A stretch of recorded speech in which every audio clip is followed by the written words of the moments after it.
All right, good afternoon, everyone. Welcome again to Marquette University Law School, Eckstein Hall. I'm Mike Goucher, and this is On the Issues. This is our continuing series of conversations with news and policymakers, people who are doing interesting, important work in this region and beyond. Today, we are joined by one of Wisconsin's U.S. Senators. Won't you please welcome Ron Johnson back to Marquette University Law School. Thank you.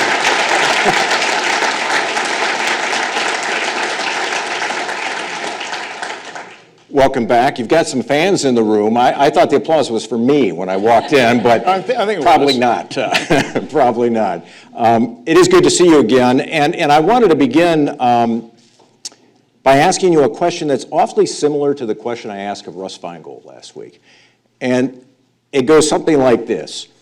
He had a good life, and now he wants to go back to Washington.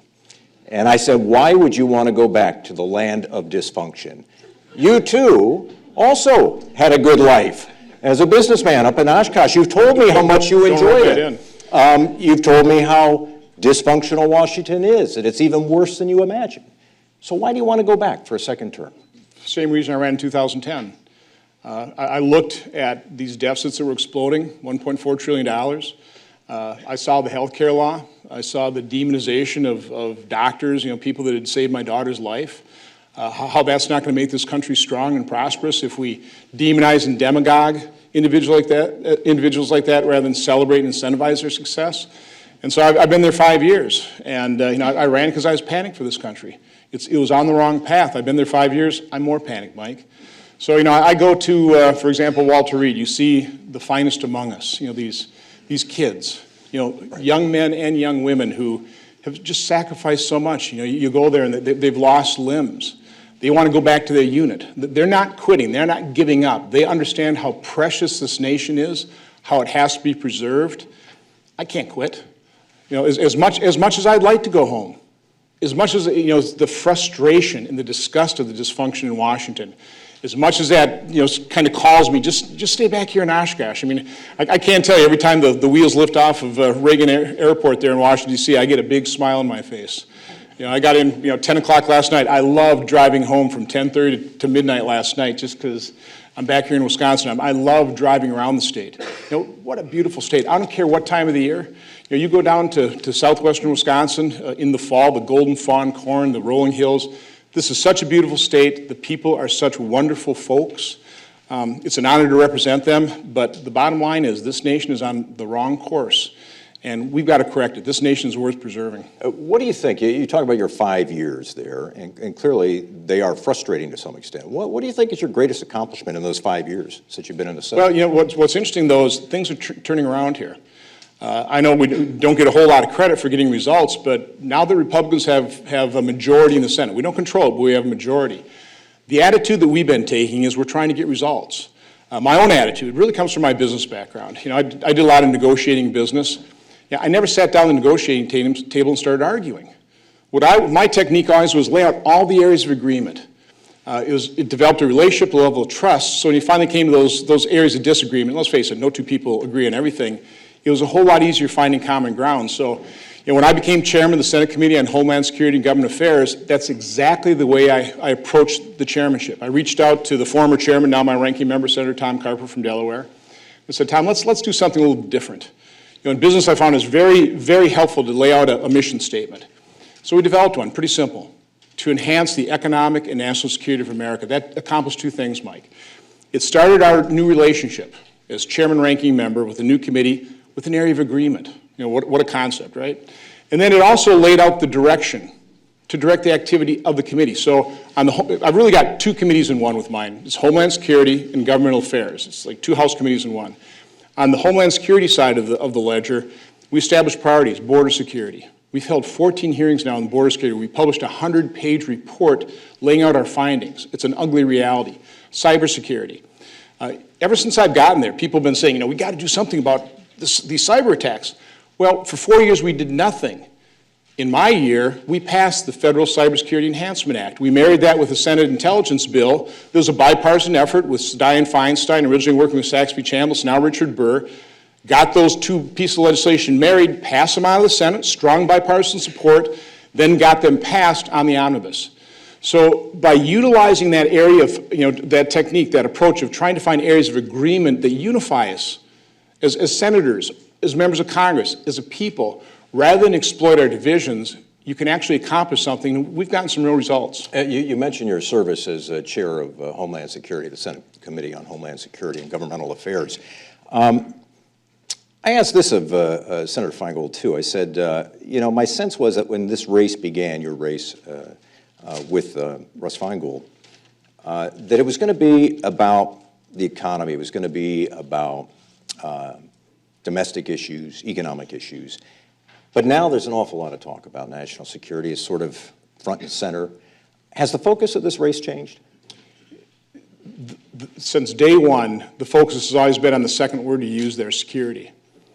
Whether it's income security, whether it's job security, whether it's retirement security, whether it's health care security. I mean, the Patient Protection Affordable Care Act has not lived up to its name, and now national security. So across the board, people have there's such a level of uncertainty, there's such a hunger for leadership that will have the courage to tell them the truth, to lay out the facts, people that are willing to take tough votes without their reelection mind. But it's all focused on how can we get a greater feeling of some sense of safety and security in our lives across the board. So the latest manifestation of that lack of security, that feel of ill ease, is really what's happening, the disastrous situations around the world. And let's talk about those in some depth here. Let's begin with ISIS. What do we need to do to defeat ISIS, in your opinion? Well, we need to defeat them. I completely agree with President Obama's stated goal of degrading and ultimately defeating ISIS. He laid out that goal about 16 months ago. And I think where I differ with him is in the definition of ultimately. We need to do it sooner rather than later, because every day that ISIS isn't seen as overtly losing, they're going to be perceived as winning. And they'll continue to sink their roots into Iraq, into Syria. There are news reports that there are 30 affiliates of ISIS, or affiliates of ISIS in 30 different countries. They've now expanded into Afghanistan to take over the poppy fields for additional revenue. They're selling oil. They're taxing the people they subjugate. So what I've always laid out there is a model. I've never suggested myself what number of troops would actually be required. I'm not a military expert. I'll defer to the experts. What I've said is we need to create a model like George H.W. Bush did in the first Gulf War. And what he did is he assembled a committed coalition of the willing. And the way he did is he established a goal, a very clear goal, stated it. And then he went about and assembled that committed coalition of the willing. And to tell you how committed they were, people don't recognize this. Back then, our coalition partners provided 240,000 troops to the first Gulf War. They paid for 85% of it. But Mike, the only way you're able to assemble that committed coalition of the willing is we've got to lead. And the mistake President Obama made in laying out his strategy, he hasn't really laid out a strategy, but in stating that goal of defeating ISIS, he took the very action off the table that was going to be required to assemble that coalition. He said, no American ground troops, which, by the way, we have American ground forces there right now. So, I mean, you're quibbling with the actual facts on the ground, but the only way our coalition partners, and we need the Sunni Arab states to be the tip of the spear, but they need to see America being totally committed as well.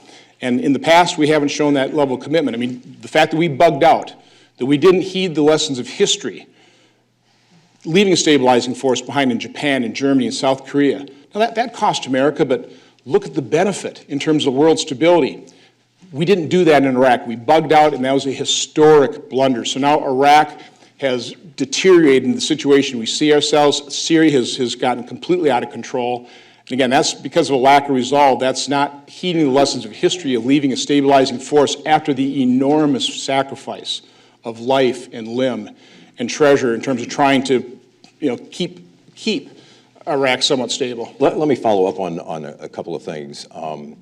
This coalition, you and I talked about this on my TV show back a few weeks ago, and I asked you to give me a sense of what that looks like. And you did mention a couple of numbers during that interview. Help us understand exactly what you're saying. But not my recommendations. What I've always said, because I've heard the number 25,000. Where I get 25,000 is the generals. That would be U.S. As we were leaving, as we were trying to develop a status of force agreement with Iraq, the generals were telling President Obama, we need 20 to 25,000 troops. I would have supported that effort.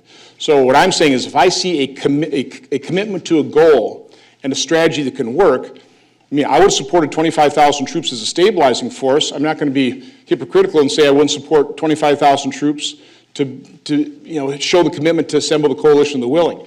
But it's been frustrating for me in Senate Foreign Relations hearings, in secure briefings, as I've asked members of the administration, what's it going to take? What's the strategy to defeat ISIS? What is the troop levels? I can't get the answer.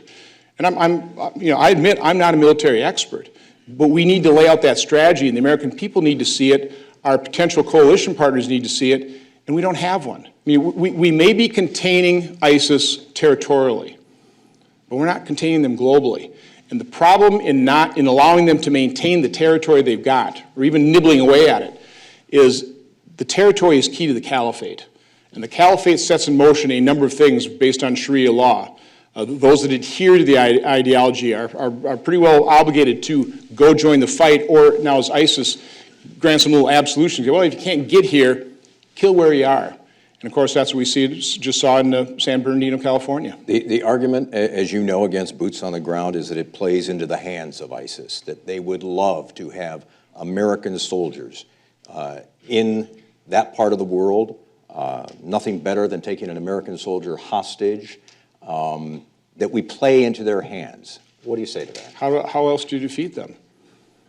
Do we want to continue to live under this threat? And by the way, this is going to be a long-term effort, but the first step has got to be deny them that territory, defeat that caliphate.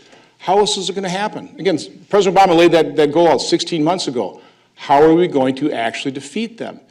And again, I'll continue to argue. Look at what happened.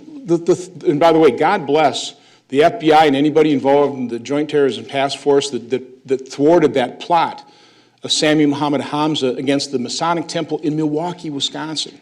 I do have the quote in my folder, but go to the criminal complaint. Listen to what Sammy Hamza told the informants. It is chilling.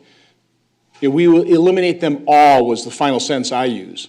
So again, until we defeat ISIS, they're going to continue to utilize social media. They're going to continue to inspire and be able to recruit this kind of activity. We got to end that caliphate, and then we've got to have a concerted long-term effort, again, with a coalition, a committed coalition of the willing to hunt down Islamic terrorists wherever they reside in the world. But this is going to be a long-term struggle, but it has to start in accomplishing, again, the goal that President Obama stated. I'm agreeing with President Obama. We have to defeat ISIS, but where's the strategy for doing so? And that coalition of the willing, you're talking about Sunni Arab states, Western Europe. They're the type of coalition that George H.W. Bush put together. Senator, as chair of Homeland Security, how concerned are you about the fact that as a nation we are saying that we're going to accept 10,000 Syrian refugees into this country? The vetting process continues. About 2,000 Syrian refugees are here already. How concerned are you about that? I have far greater concerns in terms of the ability of Islamic terrorists getting into this country. My number one concern would be coming in our incredibly porous southern border. That's, I think, our number one threat.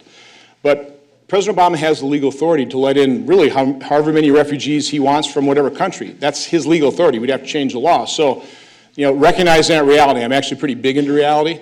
As chairman of the Senate Committee on Homeland Security and Government Affairs, I view it my responsibility to hold the president and his administration's feet to the fire, that they don't short-circuit the process, that they don't take any shortcuts.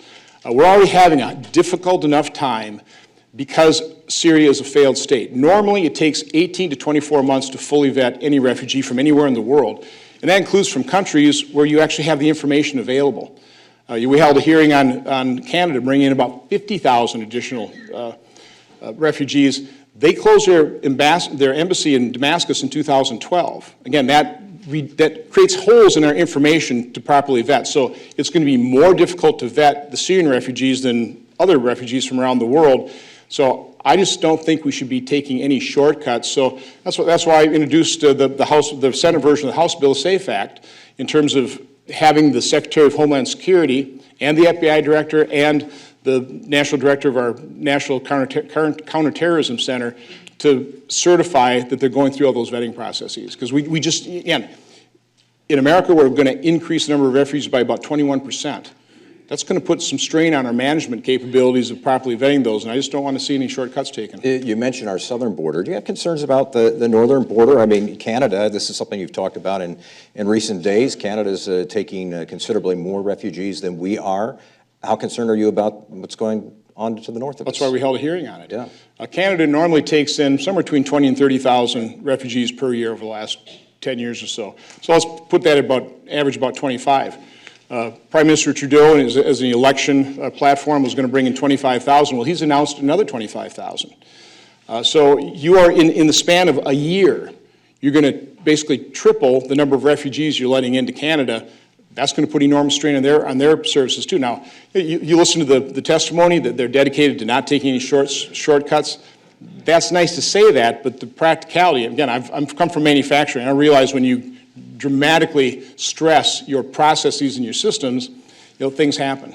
Let me ask you about Iran and the nuclear deal. You've been an outspoken critic of this deal, which essentially says we will lift economic sanctions against Iran in return for Iran dismantling certain key elements of their nuclear program. You say it's a big mistake. Senator Feingold says he thinks it's on the right track. Why do you think it's a big mistake? And perhaps the more important question is, what do we do? What's the alternative if that's a mistake? Sure. Well, first of all, let me lay out why I think it's a big mistake. Iran is widely recognized as the largest state sponsor of terrorism in the world. Terrorist attacks are growing. This is a big problem. They are our self-proclaimed enemy. So just from a kind of a macro sense, my guess in terms of the best strategy with somebody who's the largest state sponsor of terror and a self-proclaimed enemy is I think you'd want to weaken that enemy. You don't want to strengthen them. I mean, why in the world would you allow they're already crowing about they've already got access to $100 billion. Secretary Kerry is saying, well, it's only 55. Well, they're already saying it's $100 billion. There will be tens, if not hundreds of billions of dollars more funds, capital flowing into the economy and military of our self-proclaimed enemy, the largest state sponsor of terror. I think that's a mistake. The nuclear agreement does not prevent them from becoming nuclear power. It might delay it, but we didn't get the information on their post-military dimensions of their program. At the end of this deal, they will emerge as an industrial strength enricher of uranium. I've asked in secure briefings, how do we know they only had 10,000 kilograms of enriched uranium? We really don't know. I mean, Iran has been pretty noteworthy in cheating at these deals, and look at the behavior. I know President Obama, I'm sure Senator Feingold's hope was that this nuclear agreement would modify their behavior for the better.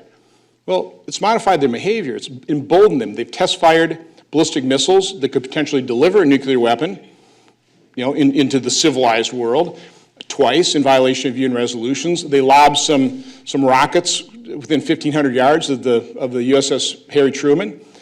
They detained and humiliated American soldiers. That's not better behavior. That's worse behavior because they've been emboldened. So no, this is a terrible deal no matter how you take a look at it. And again, it's not going to really accomplish the objective President Obama laid out, was to prevent them from becoming a nuclear power. It may delay the day of reckoning, but I'm not even sure of that. So if you were to not... We should have ratcheted up sanctions. We should have weakened them further. President Obama started relaxing the sanctions. He was totally opposed to sanctions. When they were first passed, eventually he acknowledged, well, that's bringing them to the table. Well, we should have brought them to the table in good faith by ratcheting up the sanctions, by weakening them further. But instead, we started relaxing them, made it pretty apparent that we were going to do this deal no matter what. And it just, we totally lost those negotiations. This deal is totally in the favor of Iran. Take a look at what's happening in the Middle East. The basic strategic realignment of the Middle East. Russia and Iran as growing allies. Their economies are less than $3 trillion, right around $3 trillion. The combined economies of Western Europe and the U.S., over $33 trillion. Look who's pushing who around in the Middle East. There's something wrong with that equation, and what's wrong is a lack of leadership, a lack of resolve on the part of our commander-in-chief. Let me push back on that a bit and raise this point. So you said we should have increased sanctions. Let's say Iran resists that initially and says, well, that's not going to bring us to the table right away. In the meantime, they're installing more centrifuges. They're accumulating more material that can be used to make bombs. They're shrinking the window that they need to make a bomb. The deal is supposed to have an impact on that. Aren't we in kind of perilous territory if we just continue on with what exactly we're doing? We are in perilous territory the stronger Iran gets. And they're getting stronger. We should have made them weaker. They'd have been easier to take care of as long as they're weaker. But, another result of this is, they're doing an agreement, and Russia will probably supply those more sophisticated surface-to-air missiles, which will make the military option even more difficult. So again, I'm just looking at what makes common sense. Why would you strengthen the military of your self-proclaimed enemy, the largest state-sponsored terror, as opposed to weakening them? I think the better approach, again, in a difficult situation, I'm not saying this is easy. I don't envy the president the task of trying to deal with Iran or North Korea or Russia. But I just happen to believe that you don't achieve peace through withdrawal or peace through weakness. You do achieve peace through strength, and that really starts with economic strength, growing our economy, which we haven't been doing a particularly good job of doing that either recently. I want to talk about that. I mean, we could talk about North Korea and China and Russia and a lot of other things, but I've got an hour, and I want to leave 15 minutes for questions from the audience. So let me move into the economy. The hallmarks of your campaign in 2010, you talked a lot about the national debt, and you talked a lot about Obamacare, the Affordable Care Act. Let's spend a couple of minutes on each of those. The national debt doesn't seem to be a big topic of discussion right now in the American political sphere. Why do you think that is, and will it be a big part of your campaign? One of the very prevalent diseases I see in Washington, D.C. is denying reality. And that's for a couple of reasons. The reality is pretty ugly. I mean, boy, if you can just avoid it, people avoid it. The other reason, particularly with the elected officials, is if you admit the reality, well, then you got to do something about it. And doing something about a $19 trillion debt, we just passed that threshold. Doing something about the 30-year projected deficit, which is $103 trillion, Mike. $103 trillion is about $10 trillion the first 10 years, $28 trillion the second decade, $65 trillion the third decade. That's what CBO is projecting it. Who's talking about that? And let me give you a story that proves the denial of reality, because I try and find common ground. Right after President Obama was elected, I give him credit, he reached out to Republicans and had a couple dinners with us. I was in the first dinner with about 11 of my colleagues. Partly, maybe largely because of my prodding in that dinner, I said, Mr. President, if you're serious about addressing the debt and deficit, make your White House staff available to us. Let's start working with each other. And he did. And I was actually selected as one of 8 Republican senators working with the White House trying to find common ground. So, I brought my accounting skills. I defined the problem where I think it made it more relevant. Everybody else was talking about, unfunded liabilities. People don't understand unfunded liabilities, and they go, well, I'll be dead at that point in time. So I honed it down to something a little more comprehensible, 30 years. Most of us can actually comprehend what 30 years is like. And so that was the definition of the problem, by the way, is the demographic bubble we have to get through. And so I'm in the White House for a meeting. And it's a 2-hour meeting. President Obama joins us for the last half. Now, I go around Wisconsin with my PowerPoint. I've given it to 17,000 Wisconsinites. Yes. And by the way, this is a large audience. I've done it to 12 people. I've done it for 25, okay? Now I get accused of lecturing. I'm really trying to just give people the information. I said, Mr. President, I've given this to 17,000 people. I'm a pretty small voice. You're the president. You've got the bully pulpit. Please use it. Tell the American people the truth. Show them the depth of the problem. I slid my 30-year little deficit chart underneath his nose there, $103 trillion. You know what he said to me? He said, Ron, we can't show the American public numbers that big. If we do, they'll get scared, give up hope. And besides, Ron, we can't do all the work. We have to leave some work for future presidents, future Congresses. Now, that is the President of the United States just being reelected, kicking that can down the road. But I tell you, it completely explains why he called ISIS a JV team. Just didn't want to have to deal with it. Why he talks about Vladimir Putin, looking for off-ramps. Any kind of careful observer's got to realize Vladimir Putin's not looking for off-ramps. He's looking for on-ramps. Just found his latest one in Syria.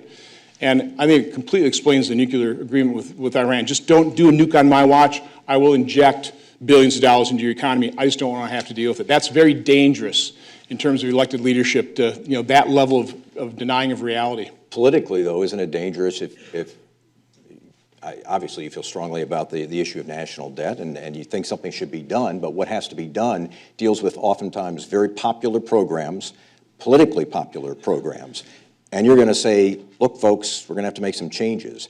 Does that concern you that here you are, you're running for re-election, you're going to have to make those kinds of proposals? I made 2 promises. The first time I ran, I'll renew the promises. So I'll always tell you the truth. And listen, I'm not perfect. I'll make mistakes, correct them immediately. I'll admit my mistakes. But on balance, I'm pretty accurate in terms of what I'm talking about in terms of numbers and facts and figures. The other promise I made is I'll never vote with my re-election in mind. I didn't do this because I wanted to be a United States Senator. I did this because I was panicked for this nation. So, no, but the problem is the first step in solving any problem, Mike, is admitting you have one. Laying out, defining the problem properly. There aren't a whole lot of accountants in Washington, D.C. There are a lot of lawyers. They love arguing how many angels dance on the head of the pin. They love rhetoric. They love words. Careful, you're in a law school. They don't like, yes. Some of my best friends are lawyers, okay? I just wouldn't ask them to solve the fiscal situation of the economy, okay? They're really good at ramping up billable hours, too, okay?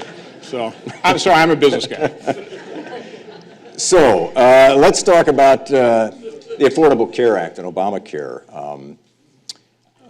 You obviously are not a fan. You voted to repeal it. But my question is this. So what do you and Republicans want to replace it with? What are you going to do? If at some point you're successful, you've got everything lined up, you've got Republicans in charge of everything, what are you going to replace it with? Well, again, let's first analyze, did the Patient Protection Affordable Care Act work? Did it live up to its name? President Obama, and I think Russ Feingold had this on his website too, made the promise. If you like your health care plan, you can keep it, period. If you like your doctor, you can keep it, period. Now, that was actually judged by PolitiFact as their 2013 Lie of the Year. So the Patient Protection Affordable Care Act really was a massive consumer fraud. It hasn't protected patients. Millions of Americans, thousands of Wisconsinites lost health care they liked. They're losing access to doctors. These networks narrow. It hasn't been affordable. 6-year-old woman in Spooner, Janice Fenneman, wrote to me, said that prior to the implementation of Obamacare, her premiums were $276 a month. Now they're $787 a month. They've almost gone up threefold. So it's not affordable. It didn't protect patients. What we need to do is rely on what works in our economy. Mike, I was a manufacturer for 31 years. I was in the competitive economy. Trust me, as a manufacturer, I would love to have been a monopolist. But because I had to compete, my prices were a whole lot lower. My quality was higher, as was my level of customer service. So the cornerstone of any kind of reform is re-inject the free market disciplines, competition into our healthcare system. I'd add into our education system. Here's how divorced from the free market discipline we are. In the 40s, before we really started going into massive government control of our healthcare system and third-party payer systems, patients paid 68 cents of every healthcare dollar to the provider. 68 cents of every dollar. Now it's down to 12. And you don't have the consumer of the product connected to the payment of the product. People aren't worrying about what they pay for things. They just demand the best. And by the way, our healthcare system does provide the best in many, many areas. So let's not hurt what's good about our system. The advances, the things that saved my daughter's life, allowed her to have open heart surgery and have the upper chamber of her heart rebaffled in 7 hours of open heart surgery. Let's not destroy that as we attempt to really do what we all want to do, provide people good quality health care, good access to it, even those that can't afford it. We all want a strong social safety net. There's no one political party, Mike, that has a monopoly on compassion. We just have different ideas on what works. The Patient Protection Affordable Care Act is not working, and it will not work. Free market reforms will. That's going to take a little bit of time, though, and I guess my question is, I looked at numbers today. There are 240,000 people in this state now who are using Obamacare, Affordable Care Act. What happens to them if you say, we're repealing this, we're moving in a different direction? What happens to them? Understand what you just said there, too. It's less than 4% of our population. So it would have been a whole lot easier. By the way, weren't we supposed to have universal coverage? Wasn't this supposed to eliminate the 40 million Americans who didn't have health care? I think latest, again, it's always hard to get these exact numbers. I think we still have about 30 million Americans who don't have health care. So it didn't work. It didn't accomplish the stated objective. If we want to provide the subsidy for people that can't afford it, there's a whole lot easier way of doing it. We can't actually provide direct subsidies to help them buy private care insurance. And again, again, we're dictating exactly what health care people need to buy, which I just think is grotesque. The arrogance of elected officials, politicians thinking they're so smart, they're going to tell you what health care to buy. Let individuals make that decision. They can decide, what level of care, what level of deductible, what they want covered, what they don't want covered. Why should government dictate that? By dictating it, we have driven up the cost of health care. We've really disrupted the marketplace.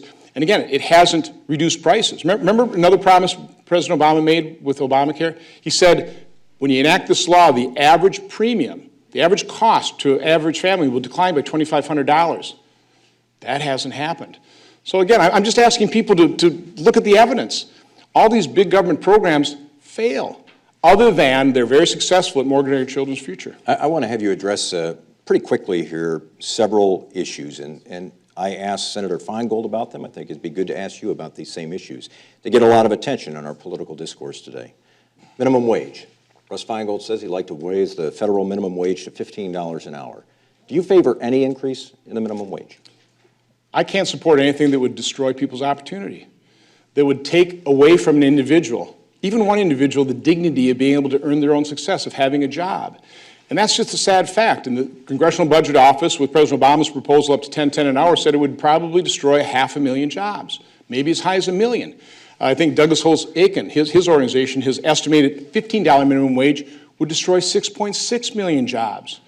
I mean, does Bernie Sanders, Hillary Clinton, Senator Feingold, do they not care at all about those individuals that don't have access to those entry-level positions? The percentage of people on minimum wage is really quite small. I don't want to quote the figure because I don't have it right at the very top of my, but it's quite small. Andy Pudsder, he's the CEO of Carl's Jr., running fast food restaurants, wrote a really interesting piece in the Wall Street Journal comparing what kind of profit do you have in fast food industry per employee? $6,300. Apple, by the way, has about $407,000 of profit per employee. You can see which is a competitive model.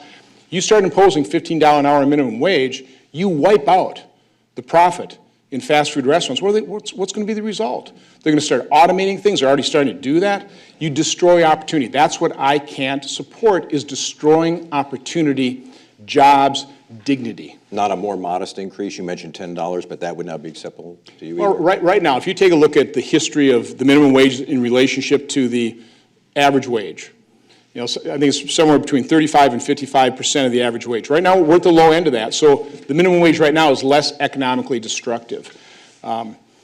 Listen, if I could take this debate off the table forever, would I be willing to take a look at indexing the minimum wage to inflation or tying it to as a percentage of average wage? Sure, I'd take a look at that. But I'd want this done away with once and for all, because all this talk creates the level of uncertainty that literally does disincentivize people from investing in businesses and organizations that create the good-paying jobs. I mean, Mike, the only way you get better pay, better benefits is if the private sector succeeds. And by the way, as I've traveled around the state of Wisconsin, there's not one manufacturer that can hire enough people. I always ask, what's your entry-level position? I haven't heard anybody yet say under $12 an hour. I'm sure there are operations, but in general, in manufacturing, and we've got a lot of really good manufacturing jobs that are going unfilled in the state of Wisconsin, you can start about $12 an hour. So is this a solution looking for a problem? I think it is. Democrats are pushing hard for legislation that would allow people to refinance their student loans. How do you feel about that? Well, listen, I supported Senator Coburn and Lamar Alexander and Richard Burr's bill that actually stabilized interest rates. They were going to go up quite a bit, but we dialed those things back, tied them to other interest rates, so we've kept those things low. So we've already done that. There are literally all kinds of different ways of refinancing student loans made available by the government. Education Department just doesn't make that information particularly widely available. I want to ask you about the Trans-Pacific Partnership, TPP, the trade deal that has been negotiated. I mean, you're a free trade guy. I mean, your company has sold products overseas. I mean, 20-some different countries, yeah, including China. Right. It would be nice if we would look at China, if we could turn them through strength, through resolve, into a friendly rival and look at them as a 1.4 billion person market opportunity, because that's really what they should be to us with good policy. So your opponent, Russ Feingold, says dead set against TPP. I think back in the summer of 2015, you said you kind of liked what you were hearing, but now that you know more of the details, how do you feel about it? First of all, I mean, Senator Feingold... I should say what TPP is. It's, it's a trade deal. Yeah, and it's about 12 countries, and it's Asia and the Americas. About 40% of the world's economy. Right.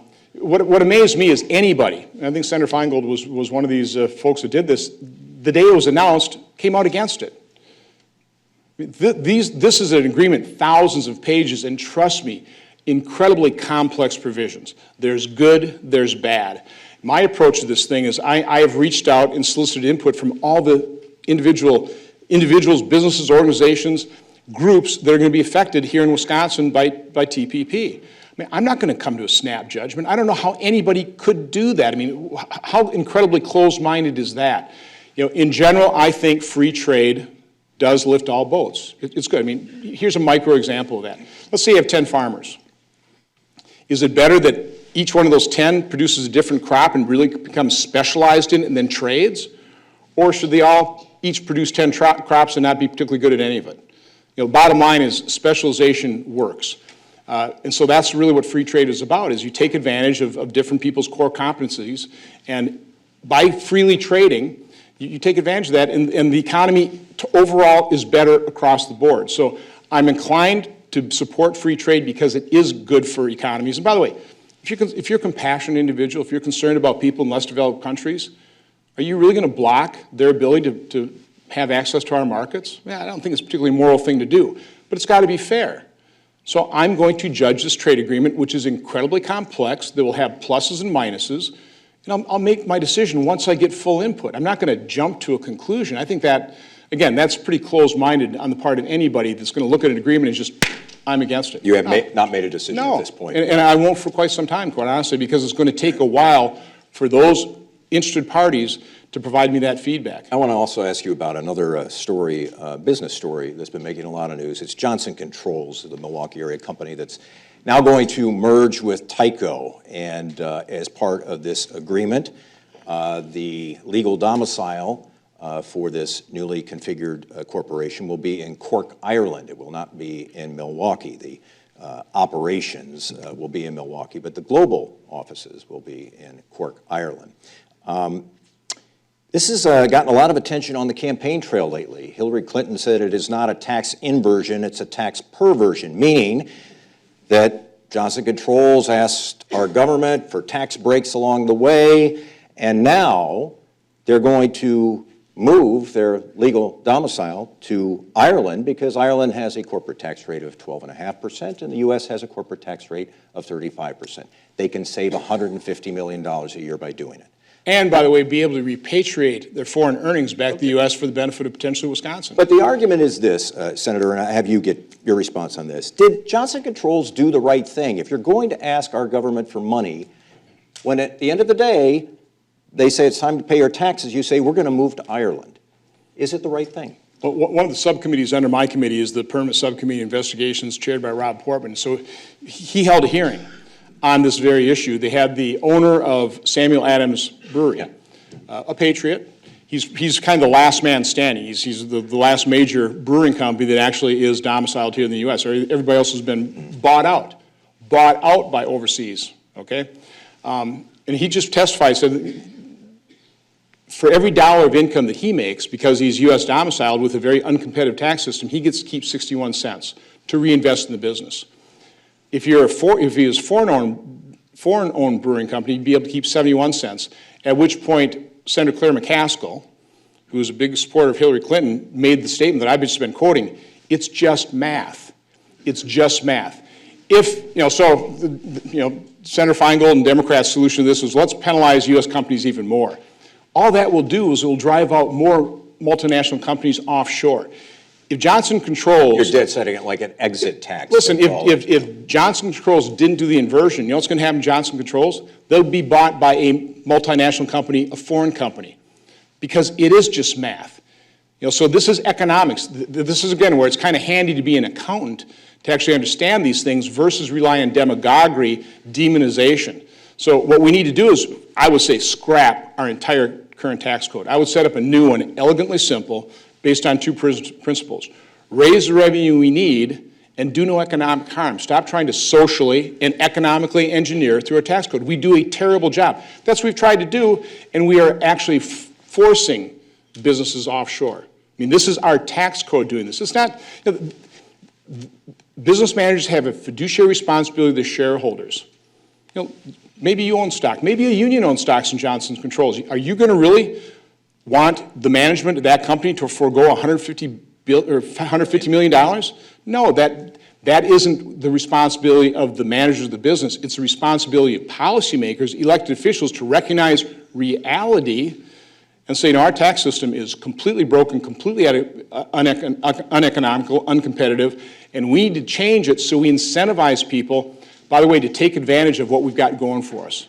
Just quick SWOT analysis of the American economy. We're the world's largest economy, the world's biggest business. That's an enormous economic advantage. We have abundant and cheap power. Let's not artificially drive up the cost of power while we maintain a clean environment. We all share that goal. What are our weaknesses? A horrible regulatory environment. Costs almost $2 trillion per year to comply with federal regulations. Only 9 economies in the world, Mike, are larger than $2 trillion, and look at how uncompetitive our tax system is. Top corporate tax rate in Toronto, 15%. Federal. Here it's 35%. Where are you going to set up a manufacturing plant to address the North American market? In Toronto or Detroit? It's just math. Claire McCaskill is right. I've only got about 4 minutes left. I want to ask 2 questions that are related to things that are happening in the news right now and the back and forth that comes with reelection campaigns. Okay, so here's number 1. And this happened, I think, a week ago. Dan Bice of the Milwaukee Journal-Sentinel wrote a story that tweaked both you and Senator Feingold about attendance at committee hearings. And the story, and I want to make sure I'm paraphrasing it accurately, said that in your first 4 years as a member of the Homeland Security Committee, you missed 60% of the hearings, or of the hearings connected to your subcommittees. 60%. How do you explain that? Probably the way it was explained in the article was a completely unfair analysis, but it works politically, which is why they did the hit piece. Nothing could be further from the truth. It is a completely false narrative. You know, my standard day, Mike, I wake up about 5 o'clock in the morning, start reading my briefing materials that I fell asleep at 11 o'clock at night. First 2 years, I was on 5 committees. They had subcommittees. They hold conflicting hearings. Now, what I don't do is I don't do the drive-by hearings. A lot of my colleagues do. They swoop in 5 minutes, get their attendance recorded, and leave. No, I'm there at the beginning of the hearing. I listen to testimony. I ask questions that I come up with. Now, I don't read them that my staff prepare for me. Okay, I actually participate in the hearings, and as a result, I have to prioritize. First couple of years, it was debt and deficit, so Budget Committee frequently competed with Homeland Security. But even that being said, and we supplied this to Dan Bice, video, audio of, for example, Chairman Lieberman. You know, look, go check out the video. He's there, I'm there, I think Senator Carper's there, and Senator Lieberman, throws the question to me, said, Senator Johnson, I just have to say, I want to thank you for your faithful attendance, how involved you are in this committee. That was the first 2 years. Senator Carper, said the same thing. We've provided video of Senator Jay Rockefeller, Chairman of the Commerce Committee, similar types of comments. So no, I've been working like a dog as a United States Senator. That was a completely false hit piece. But it was done because, hey, it works. I should point out, and I think I did point out, that it did mention both you and Senator Feingold. Yeah, but what was the headline? And who was it really directed at? Okay. No, I mean, it was not even close to fair. Okay. Here's the other question, and this again this is the campaigns and third-party groups going back and forth. This involves an issue that you and I have talked about a fair amount over the last few months. This is the Toma VA scandal, and this is the issue of people who were reporting that there were just really dangerous amounts of painkillers being prescribed to the men and women who were at the Toma VA.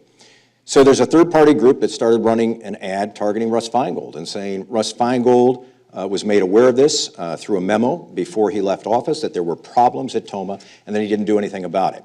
When he was here, he said, that's simply not the case. I never got the memo. I was not aware of it.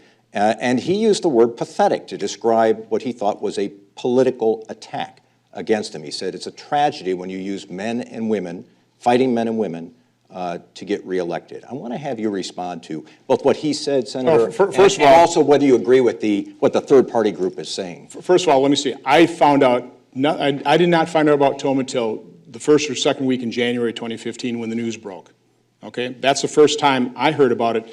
And then look at my actions since then. I immediately, because I was chairman of Homeland Security and Government Affairs, immediately assigned my staff to start investigating. In 3 months, we uncovered far more than what the Office of Inspector General did at the VA in 3 years. And of course, then they deep-sixed the reports that I never saw.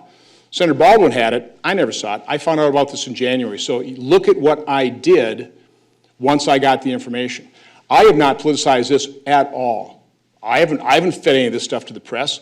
I knew about that letter, a couple letters, that on the top of it, these were supplied, by the way, by the head of the union to the Toma Police Department as they were investigating the suicide of Chris Kirkpatrick, okay, a whistleblower. I've had that information for a year that said that these memos were hand-delivered to Senator Feingold, Representative Kind, Representative Obey, another one to Senator Feingold, to Representative Kind, to Senator Feingold, or Senator Cole. I never released that. These are on open records. So I have not politicized this at all. I've been doing my job. We have 9 veterans working in my office. They have combined 125 years worth of experience.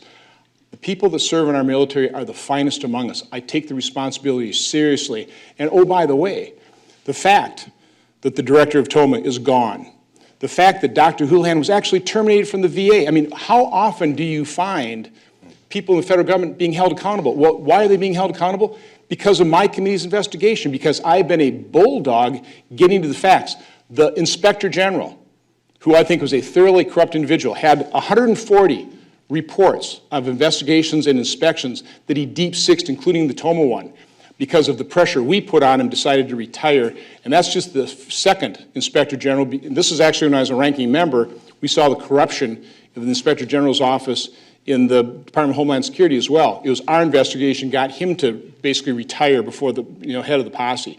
So no, I've worked tirelessly at this. I just ask people to take a look at what I've actually done. I haven't politicized this to any degree You're not whatsoever. making the claim No. that he knew. No, those things are all open records. Other people are investigating this thing. I mean, again, those letters are in the police department within Toma. It's open for inspection. The audio recording of the head of the union, what she told the police department is available. So if you're interested, you can go there and get an open record. I haven't fed that to the press.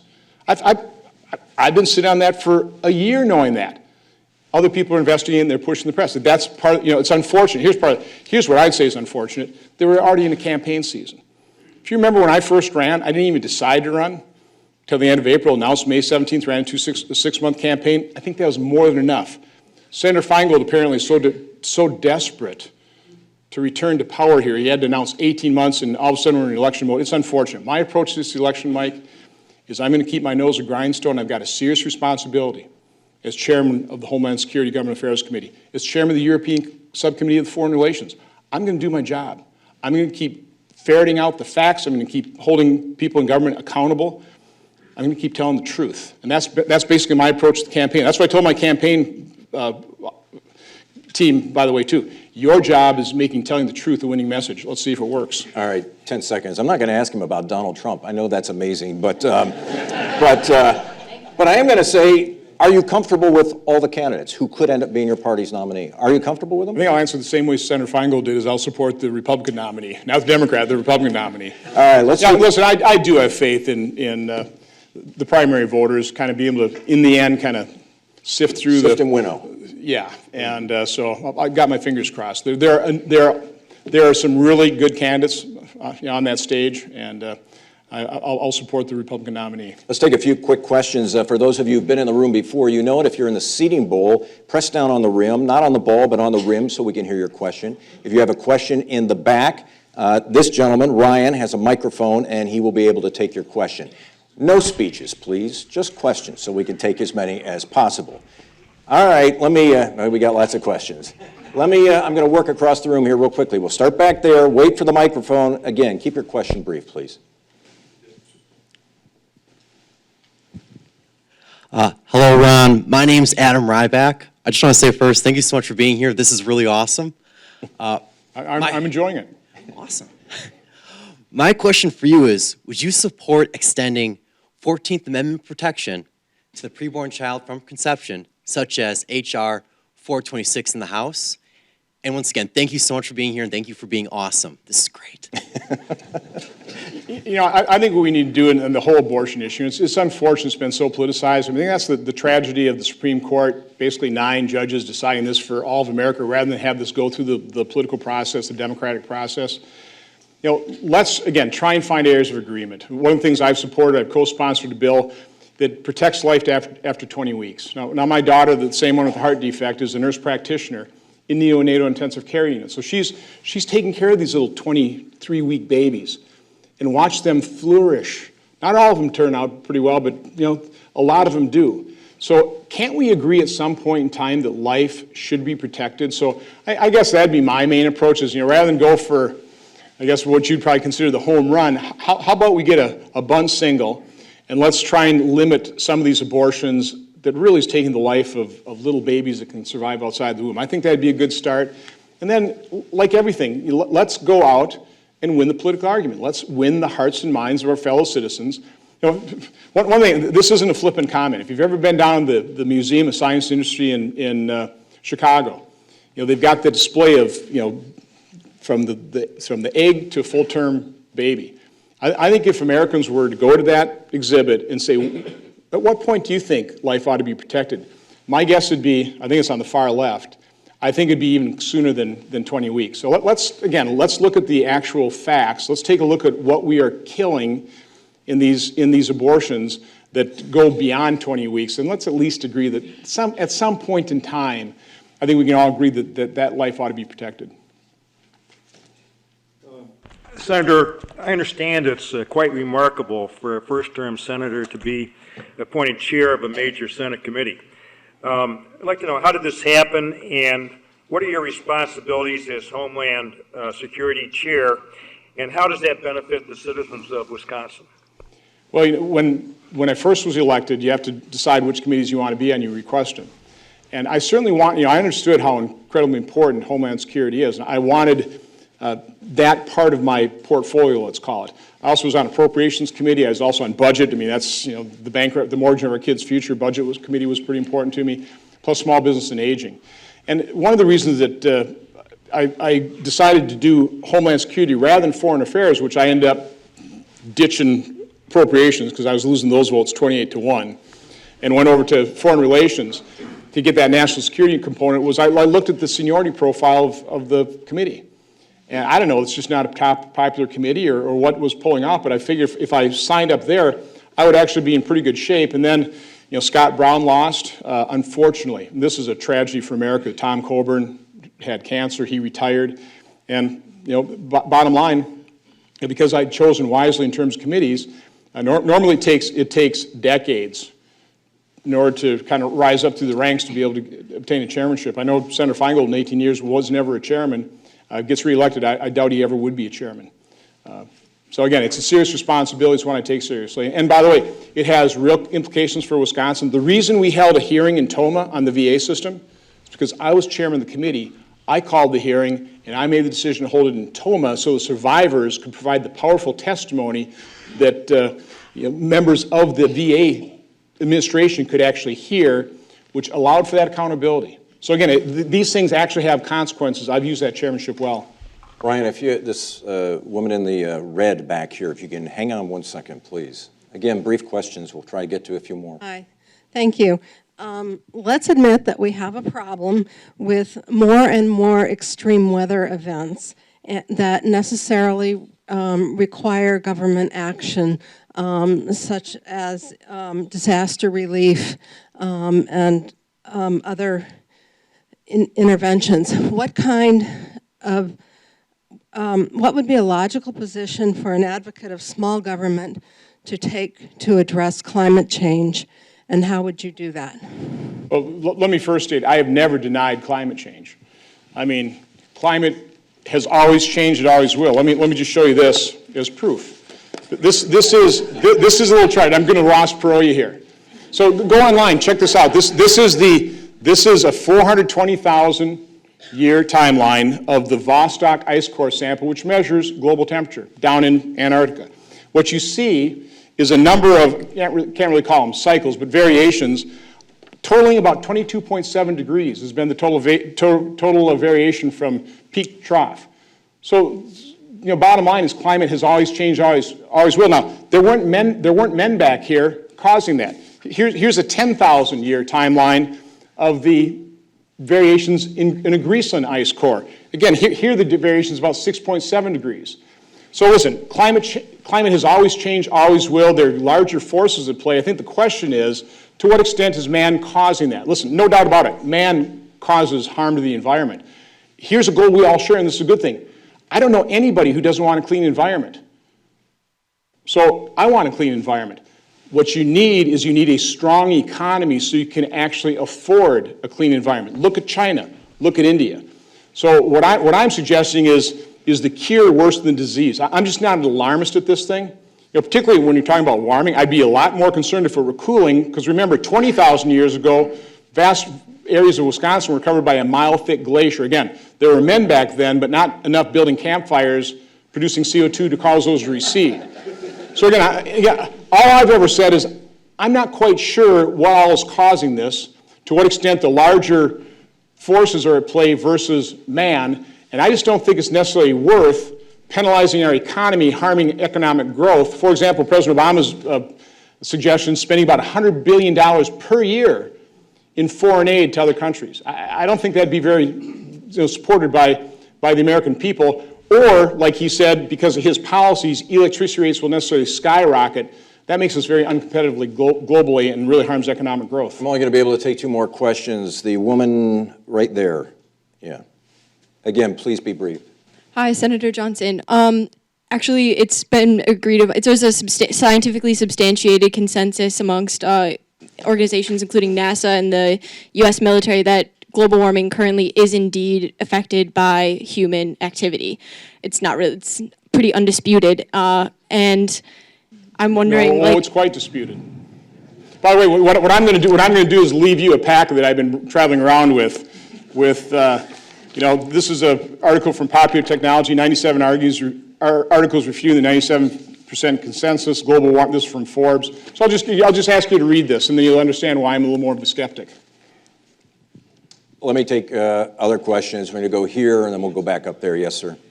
Senator Johnson, many people are frustrated with politics and with politicians on both sides of the aisle. What can you say about this? What's at stake in this election to get them involved? Yeah. Well, again, what I can tell you is how I've approached my chairmanship, for example. Setting up that mission statement as an area of agreement. I always say it's not news. It's good news when a train doesn't derail. It's just not news. I've been creating an awful lot of good news to this committee. We've passed 55 pieces of legislation out of my committee. 18 have already been signed into law. I bet you I didn't know that. Okay? Because we actually are creating a lot of good news. We've passed a budget for the first time since I've been there under the Republican majority. We passed a long-term highway bill. We passed some reforms to education. Take some of the testing burden, kind of return some governing authority back to state and local governments as opposed to federal school board. So we're trying to pass an energy bill right now. So this has been our approach as Republicans. We're trying to get results. And again, the key is try and find areas of agreement. There's so many problems. There are literally hundreds or thousands of things we can agree on. Don't even have to ask anybody to compromise if you concentrate on the areas of agreement. So again, to me, that's the technique that I've used. It's worked. It will continue to work. It's what I'd be committed to in a second term, is just find the areas of agreement. Let's start getting results. Let's start solving these problems. And another, this is just my DNA being from a manufacturing background, continuous improvement. I'm not going to be the enemy of the good like Senator Feingold with the Patriot Act. I heard his interview here. He said he agreed with 90% of what was in the Patriot Act, but I guess he was the only senator out of 100. It just wasn't good enough for him. I actually take the approach of continuous improvement. If it's better than it is today, I won't let perfect be the enemy of good. I'll keep finding those areas of agreement to get results. The gentleman right there. And this may be the last one. Sorry. Yeah. Oh, that way, thank you. Senator, can you elaborate on the SAFE legislation for to vet the Syrian refugees? I mean, what I've learned about it is it strengthens our national security. Correct me if I'm wrong, I believe it went to the House, 50 Democrats voted with the Republicans. It goes to the Senate. Not one Democrat voted for it to even hold a discussion on it. What took place? The Democrats do tend to stick together pretty well. What the SAFE Act does... Republicans too, probably, you would agree. We're trying to get results.